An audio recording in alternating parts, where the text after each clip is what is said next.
संत मत धारा आपकी सेवा में प्रस्तुत।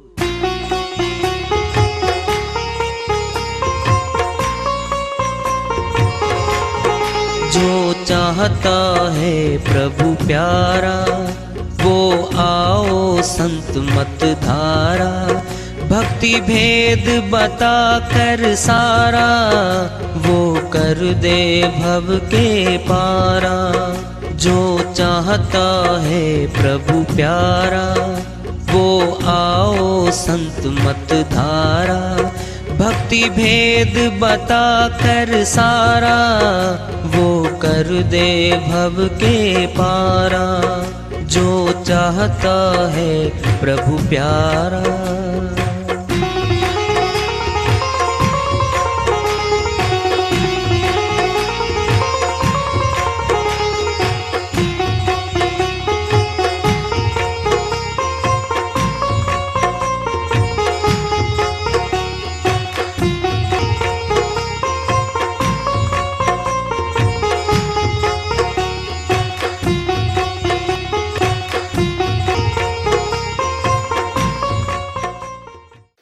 परम पूज्य सदैव स्मरणीय सदगुरु साहिब की जय हो। सतनाम साहिब। आदरणीय सर्व संतों की जय हो। उपस्थित आदर के योग प्रभु प्रेमी एवं जिज्ञासु आत्माओं, हम सभी पूर्ण पिता परमात्मा सभी सृष्टियों के रचनहार कुल मालिक हम सब के जीवन का आधार उनकी महिमा को सुनने के लिए एकत्रित हैं। मेरी सभी से अर्ज है कि मैं कोई जगत गुरु नहीं, कोई महाराज नहीं, कोई महामंडलेश्वर नहीं। मैं केवल सभी संतों की चरणों की धूल हूँ और आपका भक्ति मार्ग में सहायक हूँ। मैं अपनी सीधी साधी टूटी फूटी भाषा में, संदुकड़ी भाषा में भक्ति भेद के गूढ़ रहस्यों को उजागर करने वाले विचार आपके समक्ष रख रहा हूँ। यदि अच्छे लगे अपनाएं, नहीं तो गैर जरूरी समझकर विसार दें। हाँ, सत्संग ही एकमात्र प्रभु प्राप्ति का विद्यालय है, विश्वविद्यालय है ये। और हम सभी सत्संग में आए हुए हैं। हम जिज्ञासु तभी तो आए हैं। हम पिछले सत्संगों से वार्ता करते चले आ रहे हैं कि चेतावनी से प्रभु प्राप्ति की ओर इस अध्याय को, इस वार्ता को आज फिर आगे बढ़ा रहे हैं। पूंजी लाया उम्र की सो तो दिन दिन जाए। नित्यानंद केते गहे लाहा मूल गवाए। स्वामी नित्यानंद जी महाराज अमरलोक के संत हुए हैं। वह अपनी श्रीवाणी में चेताते हुए कहते हैं, पूंजी लाया उम्र की। हे मनुष्य, तुम बहुत बड़ी पूंजी लेके आया है।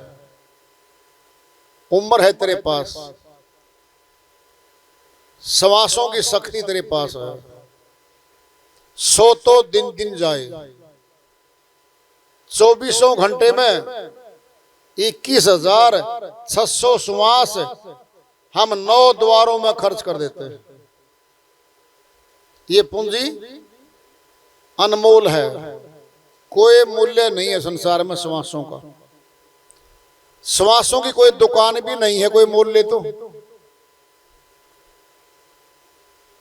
अगर ऐसा होता तो राजा महाराजा सेठ साहूकार तो खरीदते रहते। ऐसा है ही नहीं। गिनती के श्वास मिले हैं हमें। गिन लो चाहे, हम अपने श्वासों गिन सकते हैं।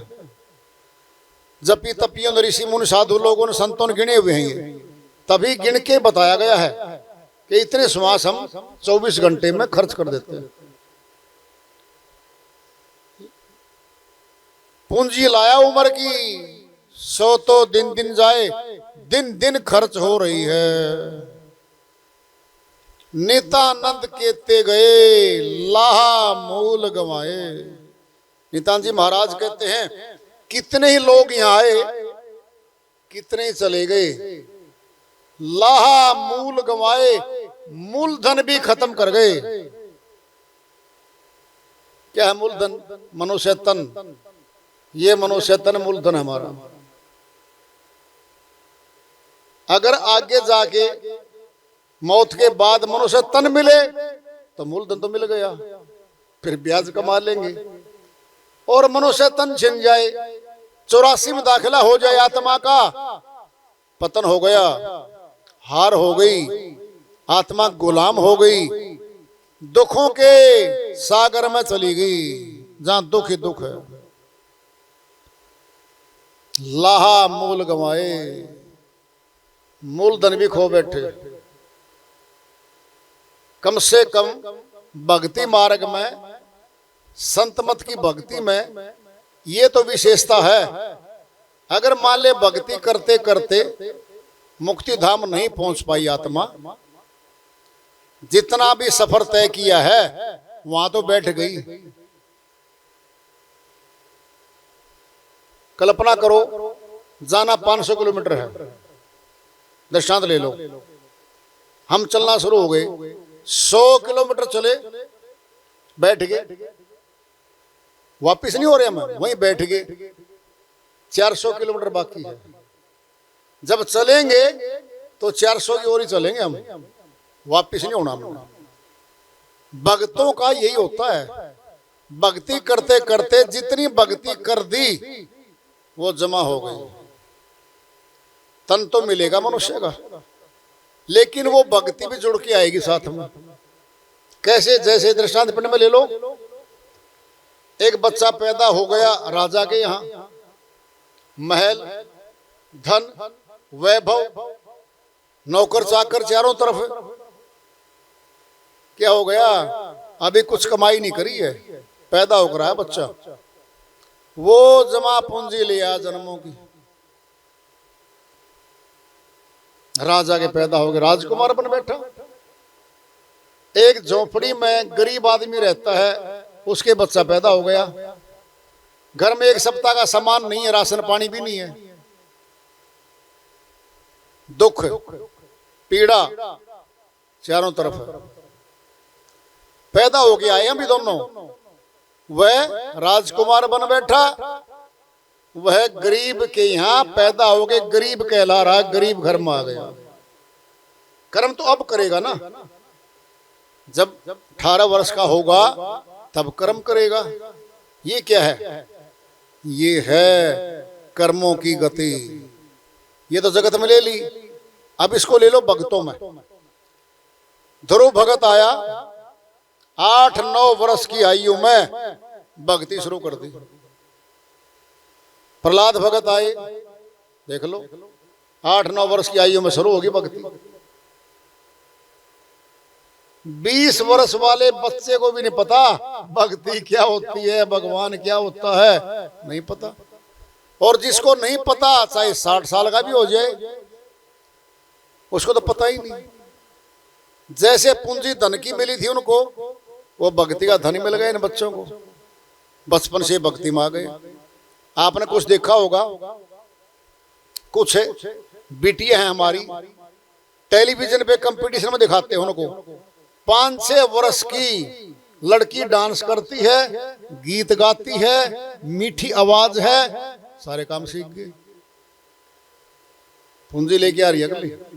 आप देखोगे इसी तरह बहुत बहुत होशियार बच्चे आते हैं जो 5-6 साल की उम्र में बड़ों जैसी बातें करते हैं, मैच्योरिटी की उपदेश देते हैं वो लोग। आदि गुरु शंकराचार्य बचपन में ही 4 वेद से शास्त्र ज्ञाता थे। कहां से आ गई वो पूंजी? पहले की आई हुई पूंजी साथ है। तो भक्ति करते करते जब जीवन के श्वास पूरे हो जाते हैं तो भक्तों की अगली जो शुरुआत होगी वहीं से होगी। दृष्टांत पिंड में ले लो, एक बच्चे का पेपर है, विद्यार्थी है, पढ़ने वाला है, और वो याद कर रहा है, सुबह पेपर है, 12 बजे तक पढ़ता रहा, पेन बीच में वहीं छूट गया, जो प्रश्न पढ़ रहा था आंख लग गई, सो गया। आंख खुली 4 बजे, जहां पेन था, जितनी पढ़ाई कर चुका था उससे आगे शुरू कर दी। क्या था ये? निंद्रा मौत थी।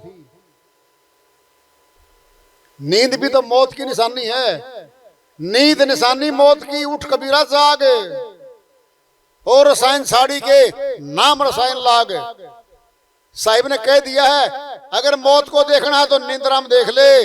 जो निंद्रा में सोया पड़ा है बेसुध है, वो उसको नहीं पता मैं कहां सोया पड़ा हूं। नींद निशानी मौत की, उठ कबीरा जाग, जग जा। और रसायन छोड़ के, संसार की धन सामग्री को छोड़ के नाम रसायन लाग, सच्चे नाम की भक्ति कर ले। सतनाम का सिमरण कर ले मनुष्य। तो इसीलिए भक्ति का फायदा मनुष्य को ही है जो करता है। और ये पूंजी बंटती नहीं है, इसका बंटवारा भाई नहीं करवा सकते। बाप की जमीन जायदाद मकानों में से बंटवारा होगा, 2 भाई हैं, 3 या 4 हैं, बंटवा लेंगे। फिर भक्ति का तो बंटवारा नहीं होता। जो भक्ति धन कमाता है ये उसकी है बस, इसमें किसी दूसरे की हिस्सेदारी नहीं है, खुद के साथ चलती है। परिवारों में लोग इकट्ठे होते हैं, अलग अलग विचारधारा के हैं।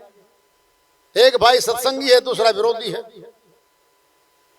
तीसरा संसारी है, न सत्संगी है न विरोधी है, और बीच का रास्ता अपनाए बैठा। फिर भगवान के घर में तो भगत जाएगा। कचहरी में, कोर्ट में, माननीय अदालत के अंदर जब पेश होगा तो वकील पेश होगा जो वकालत जानता है। दूसरे को तो अधिकार ही नहीं है। डॉक्टर जो हैं ऑपरेशन थिएटर में एमएस ऑपरेशन करने वाले डॉक्टर जाते हैं या 2-3 हेल्पर होते हैं उनके। एमए करे, बीटेक और एमटेक करे नहीं जा सकते अंदर, एजुकेशन बहुत उनके पास है, लेकिन जानकारी नहीं है उनको। वहां तो केवल डॉक्टर जाएंगे। फिर भगवान के घर में तो भगत जाएंगे, संसारी नहीं जा सकते, अलाउड ही नहीं है, वहां है ही नहीं उसका तो खाता। संसार में आता जाता रहेगा, कर्मानुसार कर्मों का गुलाम बना, दुख तकलीफों में भोगता चलेगा। कबीर साहिब की श्री वाणी आ रही है, भजन के माध्यम से है, उसको लिखते हैं।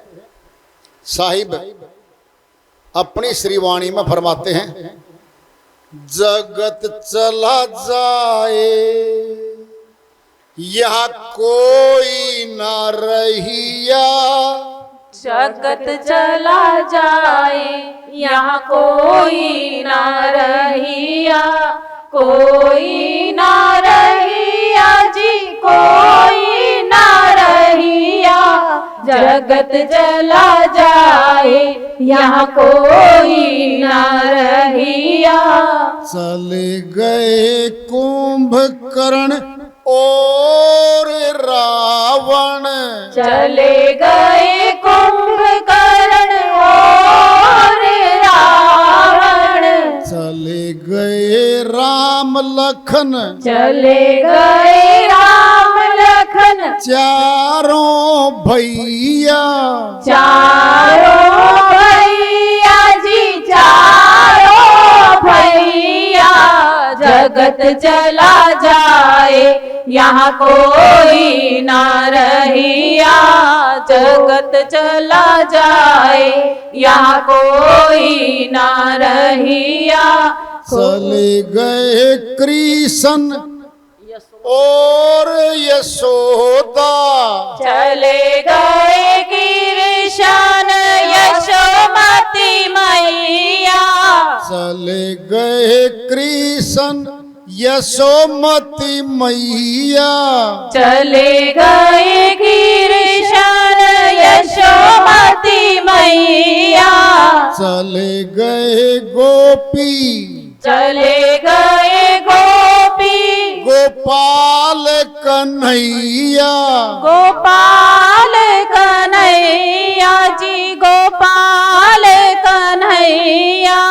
जगत चला जाए यहाँ कोई ना रहिया। जगत चला जाए यहाँ कोई ना रहिया। कोई ना रहिया जी कोई ना रहिया। जगत चला जाए यहाँ कोई ना रहिया। उत्पत्ति प्रलय चारों युग बीते। उत्पत्ति प्रलय चारों युग बीते। काल बलि से काल बलि से कोई न बचिया। कोई ना बचिया जी कोई ना बचिया। जगत चला जाए यहाँ कोई ना रहिया। जगत चला जाए यहाँ कोई ना रहिया। कोई ना रहिया जी कोई ना रहिया। जगत चला जाए यहाँ कोई ना रहिया। कहीं कबीर सुनो भाई साधो। कहे कबीर सुनो भाई साधो। सत्य नाम एक सत्य नाम एक होए सहैया। होए सहैया जी होए सहैया। जगत चला जाए यहाँ कोई ना रहिया। जगत चला जाए यहाँ कोई ना रहिया। कोई ना रहिया जी कोई ना रहिया। जगत चला जाए यहाँ कोई ना रहिया। श्रीवाणी आई है साहिब की, उन्हीं की दया से मेरे सरकते इसका अनुवाद कर लेते हैं। जगत चला जाए यहाँ कोई न रहिया। कहाँ चला जा रहा जगत? मर मर के परिवारों में से मनुष्य जा रहे हैं। किसी परिवार से एक चला गया, कहीं एक परिवार के साथ दुर्घटना में साथ के साथ मर गए। कार में बैठे थे, पलट गई या पहाड़ों से नीचे गिर गई, सारे खत्म हो गए। बाढ़ें आ रही हैं, बाढ़ में बह गए। भारतवर्ष में कई वर्ष पहले केदारनाथ पुरी में जो है ऊपर से भारी बारिश हुई, बाढ़ आई, हजारों लोग बह गए थे। दूर तक डेड बॉडी गई। चले जा रहे हैं, फिर बताकर नहीं जा रहे हैं।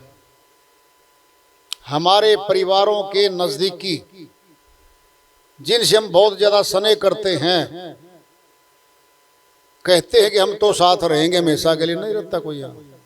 मेरे तो लोग है, पिताजी गए, माताजी गई या जाने को तैयार हैं, दादा दादी जी गए हमारे, कोई मुड़ के नहीं आता मैं वहां मिलूंगा भाई। कोई नहीं बताने आता कि मैं तो वहां जा चुका हूं।